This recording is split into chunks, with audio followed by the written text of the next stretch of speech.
This ceasefire is a permanent ceasefire. It's not for... Lebanon's army is entrusted with making sure a ceasefire with Israel lasts. It has started to deploy additional troops south of the Litani River, near the southern border, an area Israel bombarded heavily and which the agreement says must now be free of Hezbollah weapons, with only the Lebanese army and the UN's peacekeeping force allowed to bear arms along the frontier. But will the army be able to keep the peace? It will be sandwiched between two other military forces. As the Lebanese army will redeploy back down to the south, the Israeli forces will leave. Israeli troops remain in some border areas, given a maximum 60 days to withdraw by the truce. Their presence complicates the role of Lebanon's military, security sources told Reuters. Hezbollah lawmaker Hassan Fadlallah said the group supports Lebanon having an army strong enough to counter Israeli violations.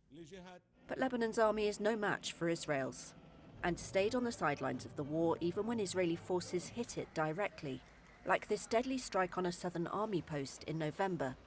Israeli strikes killed at least 46 Lebanese soldiers overall.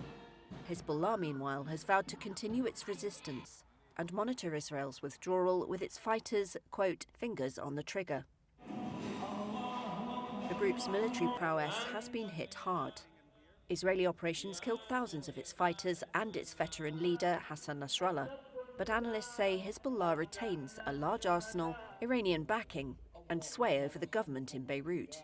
Hezbollah approved the ceasefire, but has not declared how it intends to help implement it. A senior Lebanese political source said the group's military facilities would be dismantled, but it was not immediately clear by whom, whether Hezbollah would do it itself or whether Lebanon's army would be tasked with it. One diplomat said scenes of troops trying to seize the group's weapons could lead to civil war. A large proportion of Lebanese soldiers are Shiite Muslim, like Hezbollah. Any confrontation between the two forces would risk dividing army ranks. Founded in 1945, the Lebanese army includes Sunni Muslims, Shiites and Christians, making it a long-standing symbol of national unity. But sectarian pressures did split it during the civil war in the 1970s. The army's priority is staying intact now, as Lebanon tries to recover from a devastating conflict that heightened domestic tensions. The military is so underfunded it started offering helicopter tours to raise cash, when Lebanon's financial crisis slashed the salaries it could pay. It relies on foreign funding, especially hundreds of millions of dollars from Washington. At a conference in Paris in October, caretaker Prime Minister Najib Mikati said Lebanon would need more help to shore up and expand the army.